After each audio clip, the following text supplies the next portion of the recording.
দ্বিতীয় দফার high voltage কেন্দ্র ভবানীপুর, কিন্তু সেখানে যাকে রিটার্নিং অফিসার নিয়োগ করেছে নির্বাচন কমিশন তাকে পছন্দ নয় মুখ্যমন্ত্রী মমতা বন্দ্যোপাধ্যায়ের। সেখানে মমতা বন্দ্যোপাধ্যায়ের বিরুদ্ধে শুভেন্দু অধিকারীর লড়াই, কিন্তু রিটার্নিং অফিসারের বিরুদ্ধে অভিযোগ দায়ের করার পরও ইলেকশন কমিশন ওই ব্যক্তিকে এই দায়িত্ব থেকে সরায়নি। তাই সরাসরি দিল্লিতে রাজ্যসভায় মুখ্য নির্বাচন কমিশনারের বিরুদ্ধে ইমপিচমেন্ট প্রস্তাব জমা পড়ল। ইমপিচমেন্ট প্রস্তাব জমা পড়েছে 9টা অভিযোগকে সামনে রেখে, তার মধ্যে এটা অন্যতম অভিযোগ। তবে এ ব্যাপারে বিস্তারিত আলোচনায় যাওয়ার আগে আসুন আরেকটি গুরুত্বপূর্ণ বিষয়ে আলোচনা করি। ডায়মন্ড হারবার, হীরক বন্দর। ইনফ্যাক্ট এই অঞ্চলে সুষ্ঠুভাবে নির্বাচন পরিচালনা করা সম্ভবত দ্বিতীয় দফায় সবথেকে কঠিন চ্যালেঞ্জ নির্বাচন কমিশনের, এবং নির্বাচন কমিশন নিজেও যে সেটা বুঝতে পারছেন তার বড় ইঙ্গিত মিলেছে হঠাৎ করে শুক্রবার সন্ধ্যায়, যখন ডায়মন্ড হারবারের বিভিন্ন স্তরের একাধিক পুলিশ কর্মীকে পরপর দায়িত্ব থেকে সরিয়ে দিয়েছে নির্বাচন কমিশনার। আপনাদের একবার মোটামুটি একটা তালিকা পড়ে শোনাই, যেখান থেকে আপনারা বুঝতে পারবেন যে কি ধরনের কোন স্তরের আধিকারিকদের সরিয়ে দেওয়া হয়েছে। ডায়মন্ড হারবারের অতিরিক্ত পুলিশ সুপার সন্দীপ গড়াইকে সরিয়ে দেওয়া হয়েছে। ডায়মন্ড হারবারের এসডিপিও সজল মণ্ডলকে সরিয়ে দেওয়া হয়েছে। ডায়মন্ড হারবার পুলিশ স্টেশনের যিনি আইসি ছিলেন, ইন্সপেক্টর ইনচার্জ মৌসম চক্রবর্তী, তাকে সরিয়ে দেওয়া হয়েছে। ফলতা থানার যিনি আইসি ছিলেন অজয় বাগ, তাকে সরিয়ে দেওয়া হয়েছে, এবং উস্তি থানায় যিনি ওসি ছিলেন শুভেচ্ছা, তাকেও সরিয়ে দেওয়া হয়েছে। আর ডায়মন্ড হারবারের যিনি এসপি ঈশানী পাল, তাকে সতর্ক করা হয়েছে।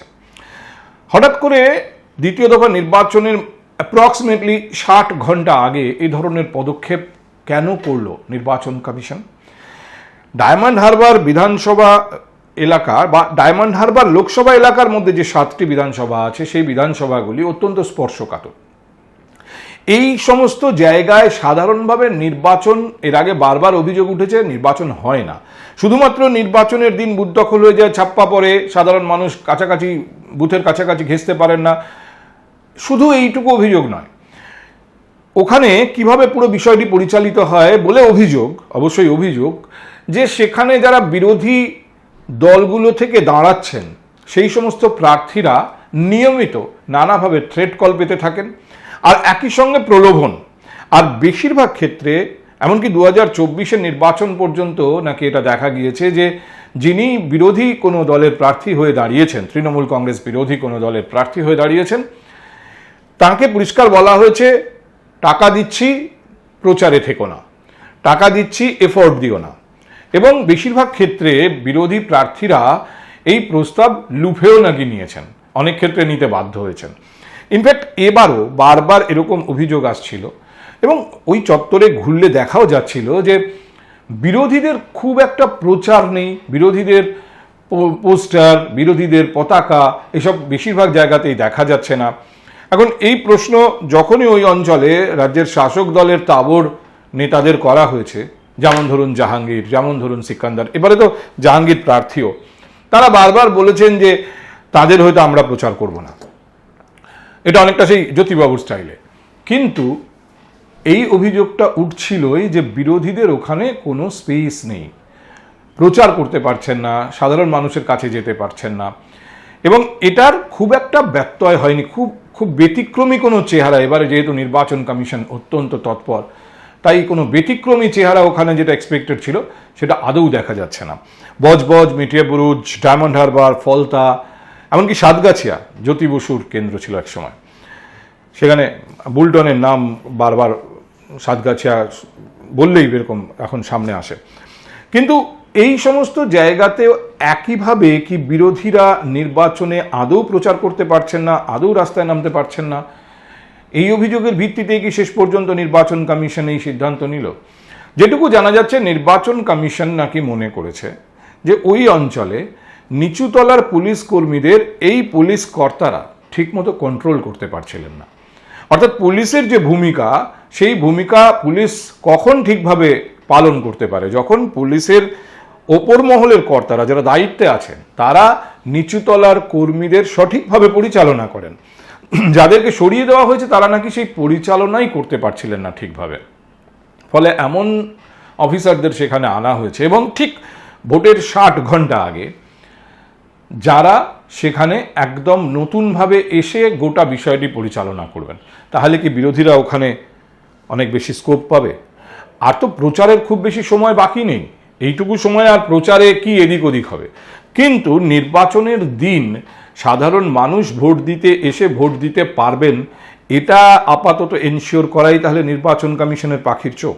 এবং নির্বাচন কমিশন মনে করছে যে ডায়মন্ড হারবারের এই বিধানসভা কেন্দ্রগুলো, এই সমস্ত এলাকা, আমতলা, মথুরাপুর, খড়িবাড়ি, এখানে যেন একটা অন্যরকম ভোট হয়, যেরকম ভোট আমরা প্রথম দফায় দেখেছি।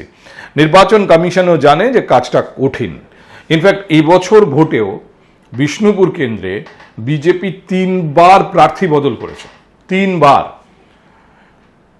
এ ব্যাপারে কোনো স্পষ্ট তথ্য প্রমাণ কখনো পাওয়া যায় না, কিন্তু বিজেপির অন্দরমহলেও নিশ্চয়ই খোঁজ নিলে জানা যাবে কি কারণে তারা প্রার্থী বদল করলেন। প্রথম যাকে প্রার্থী করলেন তিনি কি কোনোভাবে হঠাৎ করে ইনঅ্যাক্টিভ হয়ে গেলেন? তাকে অ্যাক্টিভ হিসেবে না পেয়ে বিজেপি বাধ্য হয়ে আবার প্রার্থী বদল করলেন, আবার 3 নম্বর বার তৃতীয় জনকে প্রার্থী করলেন। কোথাও একটা কিছু খেলা ওখানে অতিরিক্ত থাকে, যে খেলাটাকে আটকাতে চাইছে নির্বাচন কমিশন। এখনো পর্যন্ত সেরকম মনে হচ্ছে। ইতিমধ্যেই ওই যে সাঁজোয়া গাড়ি, যা জম্মু কাশ্মীরে দেখা যায়, কাশ্মীর উপত্যকায় জঙ্গি দমনে দেখা যায়, এরকম গাড়ি তো কলকাতা শহরেও ভবানীপুরে আপনারা দেখেছেন।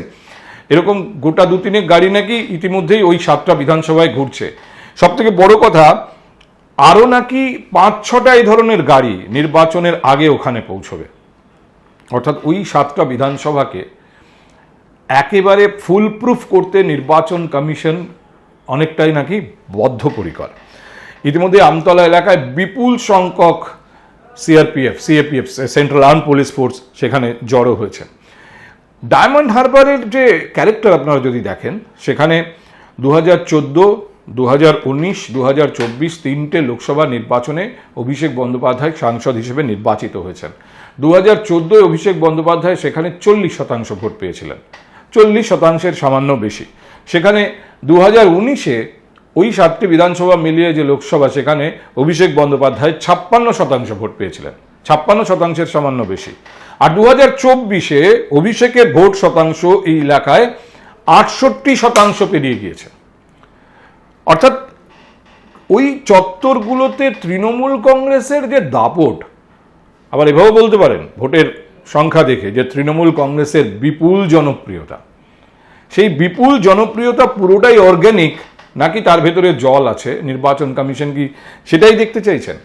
নির্বাচন কমিশন যখন এই অর্ডার পাস করছেন, চিফ সেক্রেটারির কাছে পাঠাচ্ছে যে diamond Harbour additional SP, SDPO, এই থানার আইসি, ওসিদের বদলে দাও, এবং শুধু তাই না, তাদের বিরুদ্ধে ব্যবস্থা নিতে হবে, তাদের বিরুদ্ধে বিভাগীয় তদন্ত শুরু করো, ঠিক সেই সময়ে পার্লামেন্টে ইমপিচমেন্ট প্রস্তাব জমা পড়ছে মুখ্য নির্বাচন কমিশনার গণেশ কুমারের বিরুদ্ধে। 73 জন এমপি, বিরোধী এমপি সই করেছেন।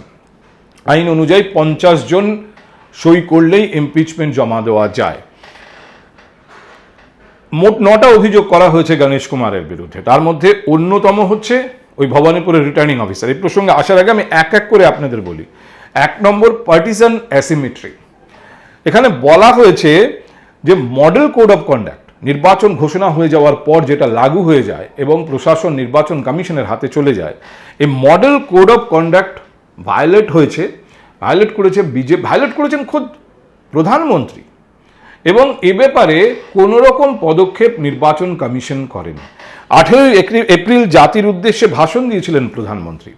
এই জাতির উদ্দেশ্যে ভাষণ বিরোধীদের মতে এক ধরনের violation of code of conduct, এবং সেই ব্যাপারে যে কমপ্লেন জমা পড়েছিল, মল্লিকার্জুন খার্গে যিনি কংগ্রেসের সভাপতি, তাকে চিঠি পাঠিয়েছে, নোটিশ পাঠিয়েছে নির্বাচন কমিশন, কিন্তু প্রধানমন্ত্রী কেন এটা করলেন এই প্রসঙ্গে কোনো রকম ব্যবস্থা নির্বাচন কমিশন নেয়নি। এটা প্রথম অভিযোগ। Partisan and public denunciation of recognised political party on the official social media handle. নির্বাচন কমিশনের যে অফিসিয়াল সোশ্যাল মিডিয়া হ্যান্ডেল, সেখানে তৃণমূল কংগ্রেসকে সরাসরি বার্তা দেওয়া হয়েছিল এবং সেই বার্তায় নির্বাচন কমিশন লিখেছিল যে আমরা কলকাতা এবং পশ্চিমবঙ্গ জুড়ে সম্পূর্ণভাবে একটি অবাধ শান্তিপূর্ণ নির্বাচন করব। একদম লেখার ভাবটা এরকম ছিল যেন নির্বাচন কমিশন একটা সাবধান বাণী শোনাচ্ছে তৃণমূল কংগ্রেসকে। ভাবটা এরকম ছিল যেন অবাধ নির্বাচনের সরাসরি বিপক্ষে দাঁড়িয়ে আছে তৃণমূল কংগ্রেস এবং সেই জন্য তাদেরকে এই বার্তা দিয়ে সাবধান করা হচ্ছে যে আমরা কিন্তু এটা করব। এখানেই আপত্তি। সেই পয়েন্টটা কিন্তু যে 9টা পয়েন্টে বিরোধিতা করা হয়েছে, ইমপিচমেন্ট প্রস্তাব আনা হয়েছে, তার মধ্যে রয়েছে 3 নম্বরে রয়েছে BJP seal on election commission document on poll guidelines in Kerala.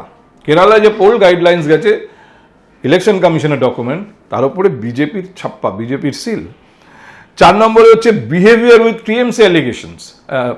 TMC যে টিম গিয়েছিল নির্বাচন কমিশনের কাছে, তাদেরকে ঘর থেকে বের করে দেওয়া হয়েছে। আপনারা জানেন, এখনো আপনাদের স্মৃতিতে হয়তো সেই সাংবাদিক সম্মেলন রয়েছে, ডেরেক ওব্রায়েন কিভাবে তীব্র প্রতিক্রিয়া জানিয়েছিলেন নির্বাচন কমিশনের দপ্তর থেকে বেরিয়ে এসে। এবং সেই অভিযোগ এখানে করা হয়েছে যে এত আনডেমোক্রেটিক, অগণতান্ত্রিক নির্বাচন কমিশন হতে পারে না। একটি রাজনৈতিক দলের প্রতিনিধিরা দেখা করতে গিয়েছেন আর সেখানে মুখ্য নির্বাচন কমিশনার তাদের বলেছেন গেট আউট। সরাসরি অভিযোগ করা হয়েছে এই ইমপিচমেন্ট প্রস্তাবে। SIR in West Bengal, mass disenfranchisement, বাংলার এসআইআর নিয়ে আলাদা করে অভিযোগ এই ইমপিচমেন্ট প্রস্তাবে রয়েছে। যেভাবে একটা বিরাট সংখ্যক মানুষকে এই ভোটাধিকার থেকে বঞ্চিত করা হয়েছে, এটাকে ইলেকশন কমিশনের উদ্দেশ্য প্রণোদিত একটা কাজ, রাজনৈতিক উদ্দেশ্য প্রণোদিত কাজ, অনেকটা এই অ্যাঙ্গেলে অভিযোগ করা হয়েছে মুখ্য নির্বাচন কমিশনারের বিরুদ্ধে। 6 নম্বর পয়েন্টে রয়েছে সুরজিৎ রায়কে returning officer of Bhabanipur appoint করার বিষয়টি। মমতা বন্দ্যোপাধ্যায় অভিযোগ করেছিলেন যে এই সুরজিৎ রায় শুভেন্দু অধিকারী ঘনিষ্ঠ। এরকম শুভেন্দু অধিকারী ঘনিষ্ঠ একজন ব্যক্তিকে কেন ভবানীপুরের মতো গুরুত্বপূর্ণ কেন্দ্রে রিটার্নিং অফিসার করা হচ্ছে?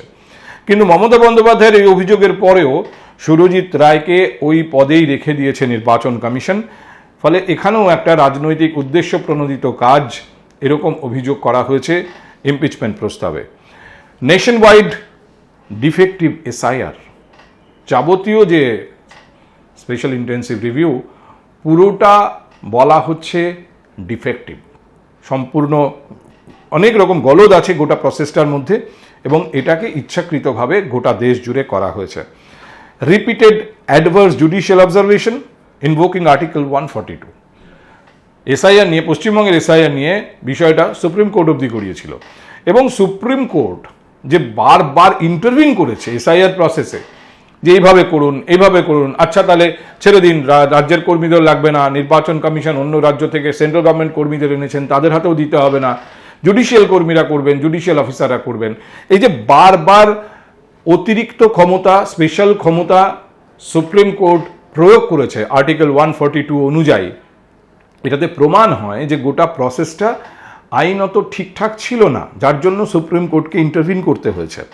এবং ফাইনালি 9 নম্বরে illegally abusing power to direct transfers of Tamil Nadu bureaucrats.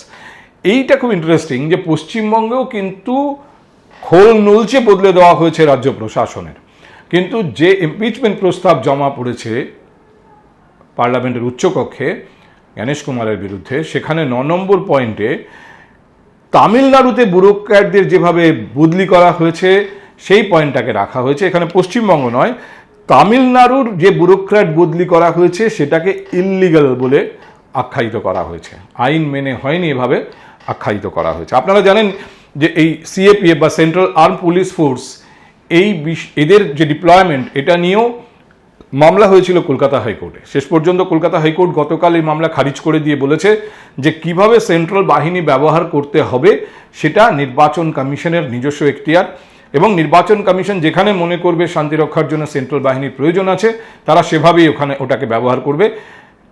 বুথের ভেতরে সেন্ট্রাল বাহিনী শুধু থাকবে, পুলিশকে অ্যালাউ করা হবে না ইত্যাদি, এই সমস্ত যে পয়েন্টগুলো, এগুলো রাজ্য সরকারি যে দল যারা 15 বছর সরকার চালিয়েছে সেই তৃণমূল কংগ্রেসের মনে হয়েছে গণতন্ত্র বিরোধী।